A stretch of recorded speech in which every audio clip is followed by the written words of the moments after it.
Let's talk about it.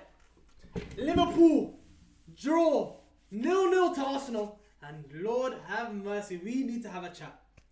We need to have a chat about that game. That game was an interesting game. It was a very, very interesting game. Despite what the scoreline tells you, it was an interesting game to watch. It was a very, very interesting game to watch. For the neutral, it might seem like a boring game. For me, it was an interesting game to watch. I really it got me in the edge of my seat, kind of. Like, it really got me in the edge of my seat, because there was especially times, especially not for Liverpool, but especially times for Arsenal, where they had chance after chance after chance. Coming into the first half, coming to late in the second half. But that's about it, really. When it comes to the second half, we can talk about the second half, because Arsenal were pretty much nowhere to be seen, for most of that second half. Nowhere to be seen. Honestly, even the subs didn't change much. We literally had possession, kept possession to the entire second half, pretty much.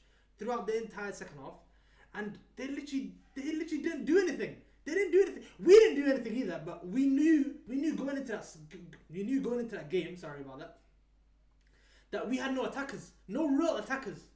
We started that game with one real attacker, and that's Cody Gakpo. Frimpong was causing chance after chance after chance, but we knew Frimpong's threat, which is of course on the overlap, and his incredible pace, burst of pace that he has, and he's got a good crossing ability too. But that completely lost him when he could have had a chance with Wirtz in the middle of that second half, where he could have played it in front of Wirtz instead of behind Wirtz. But of course, what I saw from Arsenal really disappointed me. You know what really disappointed me? I watched that game and I'm thinking, can Arsenal break down this Liverpool side? Because like a lot of teams have broken down this Liverpool side, but they couldn't do it. They had no answers. They had no answers for us. They really had no answers. And even their subs didn't really change much. I saw Mark Madueke do one thing in the right hand side, and it was a very good thing, the way he crossed it in on the right hand side. He'd done well. Martinelli probably shouldn't have been in the end of that, but they didn't break us down. They didn't break us down, and I'm really surprised by that. And honestly, Gabriel Jesus didn't do much. Even Eze, what did Eze do? He barely had a touch in the game. Let's be serious. Wow, I'm really surprised by this Arsenal side. Really surprised. And they honestly, in that attack, we know how good Arsenal are defending. But that attack really disappointed me. Their attack really disappointed me today. And of course, I'm being real. We have no attack. I'm being so. We were not great in the attack, 100%. But of course, we have one attacker playing the game. We have one attacker starting the game, bro. We have literally one attacker starting the game, and he chose to not put on another attacker because, of course, he doesn't want. He's probably more susceptible in the counter attack. I understand that, and it's more useful to draw this game than to lose it. To be honest, of course, and especially like in later on this game, if you wanna, if that's what Slot's like. Is if you don't wanna, he's less of a risk taker than the other club. So he's not going to take a risk. He's not going to take a risk later on in the game. Of course, I understand that, but we used to take risks. That's what I'm like. Today we played like a newly promoted side. That's what we played like. We played today like a newly promoted side, and we have done that away from home before. And that's what disappoints me. We used to be a side that goes at people, that goes at teams. That's not afraid. That's fearless. Didn't look like a fearless side today. It really didn't look like a fearless side today. That's what I'm disappointed about the most. It looked like a team that was scared about the other team's strengths. And I'm like, what about our strengths? We did play into our strengths sometimes. I'm like, Frimpong's doing well. Yeah, Florian Wirtz done one or two good things. Of course, Gravenberch. Ryan Gravenberch. Absolutely incredible. What a footballer. He's an elite footballer. Now, honestly, my man of the match for this Liverpool side today is Ryan Gravenberch.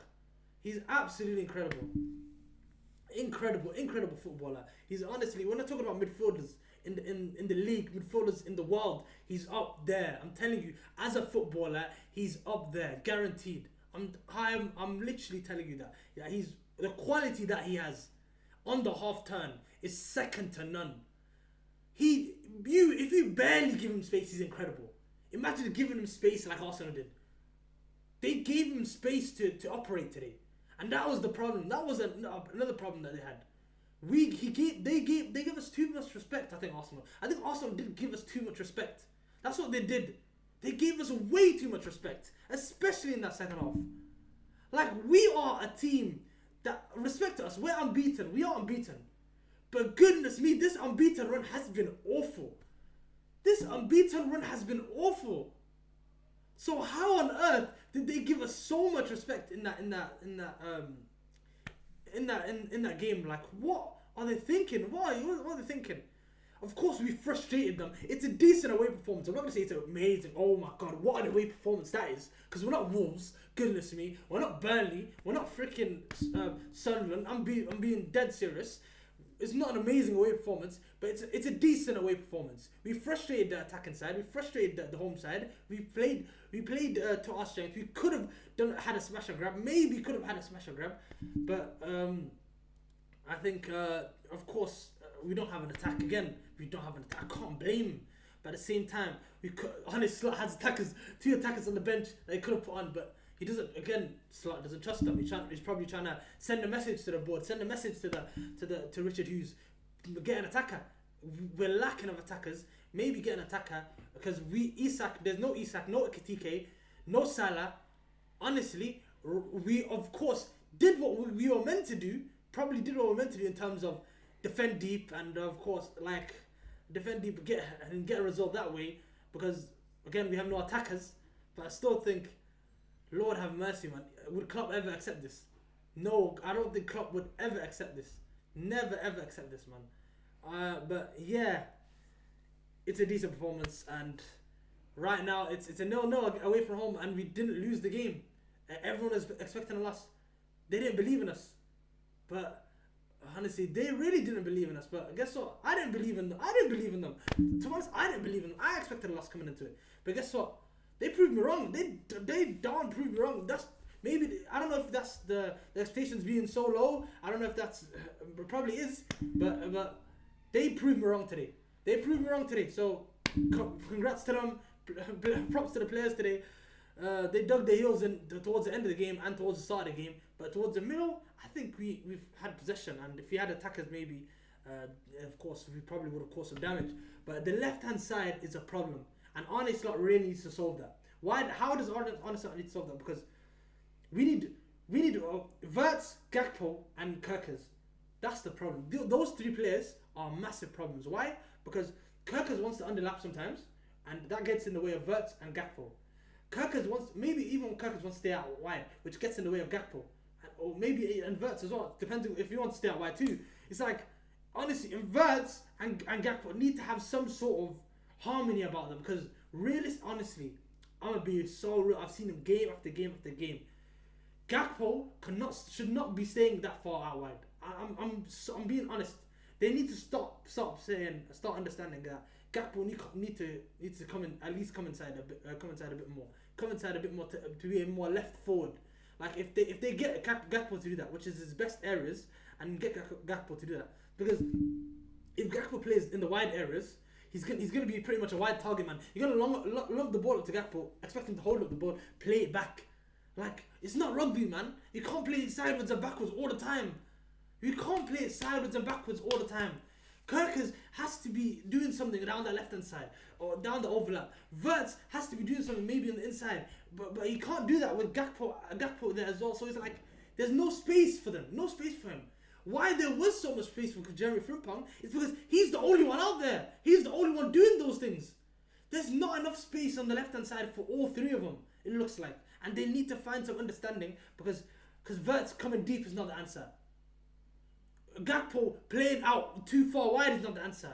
I think you've got to let Kerkers do his overlapping things. You've got to let Kerkers overlap. You have to let Kerkers overlap, because you're misusing Kerkers completely if you're not letting him do that. You're completely misusing Kerkers completely. And if you don't let Kerkers overlap in these games, I feel like you're not gonna get the best out of Kerkers. You have to get the best out of Gakpo. You need him in the inside areas. You need him in the left inside forward, left forward there. the left forward areas. You can't get him so far out wide. You can't let him do that. And what you need Verts to do is probably be in the pockets of space, which gets in the way of Gakpo. So Gakpo and Verts need to have a real serious talk. A serious talk of, and honestly needs to manage and like seriously needs to look at this game and look at the left hand side, and that's been a problem for weeks, probably even months now, and sort that side out. Sort it out, because that's a problem, and that's why we can't create chances. That's why we're making sided passes, and today that's why our right hand side was more useful today, and that left hand side barely did anything. Honestly, yeah, when we had Luis Diaz, we had a bit of dynamism down there. We had a bit of both of the Florian Wirtz and Gakpo, where it's like Diaz could cause problems, but he's a creator, but he can be in the inside channels as well. We had a bit of both there, but that's why Diaz started so many games for us last season, and that's why Diaz was a problem. Diaz was definitely a problem, but for now I think Gakpo every single game, and Gakpo last season used to be an option. Now Gakpo is a starter, and that's another problem. That's another problem I need to look at. For now, Arne Slot has managed a 0-0. Pretty much managed a 0-0, and he's got a 0-0. So fair play to Arne Slot. He probably got what he wanted towards the end, and I'm happy for him. Honestly, if you want my opinion realistically, I didn't expect a win, but that's probably because Arne Slot is a manager, and that's because the players are starting. That's because I looked at the lineup today, and I didn't expect a win today. But a 0-0 is not a bad result, to be fair. 4 points, no, at the Emirates, not a bad result. We took 2-2 last time, but at the same time we still went at them. And we had a better side than we did have on the Emirates this time around. But for now, honestly, not a bad result. I'm not gonna lie to you, it's not a bad result. 4 points out of 6 in against Arsenal. Make sure you like, share and subscribe if you haven't already. This is the Straight From Musa channel, and of course, that's Straight From Musa. Peace.